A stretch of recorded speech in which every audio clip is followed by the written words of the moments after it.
அல்ஹம்துலில்லாஹி ரப்பில் ஆலமீன் வஸ்ஸலாத்து வஸ்ஸலாம் அலா ரசூலிஹில் கரீம் அம்மா பஅத். அஸ்ஸலாமு அலைக்கும் வரஹ்மத்துல்லாஹி வபரகாத்துஹு. இன்று நான் பேச போகிற தலைப்பு சொர்க்கம். அல்லாவோட தன்மைகள் கஃபூர் ரஹ்மான் ரஹீம். அல்லாஹ் மிகவும் மன்னிப்பவன். அல்லாவோட தன்மைகள் அறியாமல் நம்மளால் சொர்க்கம்குள்ளே நுழைய முடியுமா? சிந்திக நண்பர்களே. நபி ஸல்லல்லாஹு அலைஹி வஸல்லம் கூறினார்கள், ஒரு மனிதன் நல்லவர் மாதிரி நல்ல விஷயம் பண்ண மாதிரி நம்மளுக்கு தெரியும், நாளை மறுமையில் அவர் நரகத்துக்கு போவார். அதே மாதிரி ஒரு மனிதன் கெட்டவர் மாதிரி கெட்ட விஷயம் பண்ணுற மாதிரி நம்மளுக்கு தெரியும், நாளை மறுமையில் அவர் சொர்க்கத்துக்கு போவார்.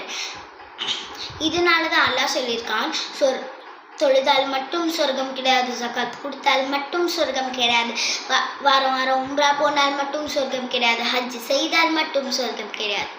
ஒரு விபச்சாரி பெண் ஒரு நாய்க்கு தண்ணீர் கொடுத்ததை பார்த்து அல்லாஹ் மன்னித்தான். அதே மாதிரி ஒரு ஆண் நாய்க்கு தண்ணீர் கொடுத்ததை அல்லாஹ் பார்த்து மன்னித்தான். இதுதான் தீன், இதுதான் நமக்கு கொடுக்கப்பட்ட மார்க்கம். அல்லாஹ் சுப்ஹானஹு வ தஆலா குர்ஆனில் கூறிவிட்டான், வல்லஸீன ஆமனூ வ அமிலுஸ் ஸாலிஹாத்தி உலைக அஸ்ஹாபுல் ஜன்னாத்தி ஹும் ஃபீஹா ஹாலிதூன். மீனிங் சொல்லவா? யார் நம்பிக்கை கொண்டு நல்ல விஷயங்கள் செய்கிறார்களோ அவர்கள் தான் சொர்க்கவாசிகள். அவர்கள் எப்பயும் சொர்க்கத்தில் தான் இருப்பார்கள். அல்ஹம்துலில்லாஹ். அஸ்ஸலாமு அலைக்கும் வரஹ்மத்துல்லாஹி வபரகாத்துஹு. ரப்பி இஷ்ரஹ் லி ஸத்ரி வ யஸ்ஸிர் லி அம்ரி வஹ்லுல் உக்ததம் மின் லிசானி யஃப்கஹு கௌலி.